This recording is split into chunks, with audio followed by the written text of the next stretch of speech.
Now when Solomon's prayers were ended, fire came down from heaven, burning up all the offerings. And the house was full of the glory of the Lord. And the priests were not able to go into the house of the Lord, for the Lord's house was full of the glory of the Lord. And all the children of Israel were looking on when the fire came down, and the glory of the Lord was on the house. And they went down on their knees, with their faces to the earth, worshipping and praising the Lord, and saying, He is good, for his mercy is unchanging forever. Then the king and all the people made offerings before the Lord. King Solomon made an offering of 22,000 oxen, and 120,000 sheep. So the king and all the people kept the feast of the opening of the house of God. And the priests were in their places, and the Levites with their instruments of music for the Lord's song, which David the king had made for the praise of the Lord, whose mercy is unchanging forever, when David gave praise by their hand. And the priests were sounding horns before them, and all Israel were on their feet. Then Solomon made holy the middle of the open square in front of the house of the Lord, offering the burnt offerings there, and the fat of the peace offerings. For there was not room on the brass altar which Solomon had made for all the burnt offerings and the meal offerings and the fat. So Solomon kept the feast at that time for 7 days, and all Israel with him, a very great meeting.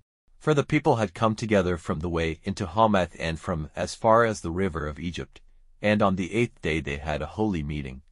The offerings for making the altar holy went on for 7 days, and the feast for 7 days. And on the 23rd day of the 7th month, he sent the people away to their tents, full of joy and glad in their hearts, because of all the good which the Lord had done to David and to Solomon and to Israel his people. So Solomon came to the end of building the house of the Lord and the king's house. And everything which it was in his mind to make in the house of the Lord and for himself had been well done. Now the Lord came to Solomon in a vision by night, and said to him, I have given ear to your prayer, and have taken this place for myself as a house where offerings are to be made. If, at my word, heaven is shut up, so that there is no rain, or if I send locusts on the land for its destruction, or if I send disease on my people, if my people, on whom my name is named, make themselves low and come to me in prayer, searching for me and turning from their evil ways. Then I will give ear from heaven, overlooking their sin, and will give life again to their land. Now my eyes will be open and my ears awake to the prayers made in this place. For I have taken this house for myself and made it holy, so that my name may be there forever. And my eyes and my heart will be there at all times. And as for you, if you will go on your way before me as David your father did, doing whatever I have given you orders to do and keeping my laws and my decisions, then I will make strong the seed of your kingdom, as I gave my word to David your father, saying, You will never be without a man to be ruler in Israel.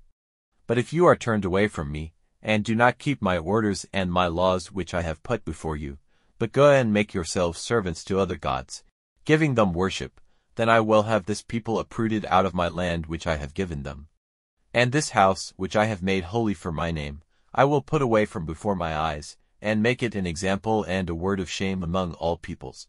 And this house will become a mass of broken walls, and everyone who goes by will be overcome with wonder, and will say, Why has the Lord done so to this land and to this house? And their answer will be, Because they were turned away from the Lord, the God of their fathers, who took them out of the land of Egypt, and took for themselves other gods and gave them worship and became their servants. That is why he has sent all this evil on them.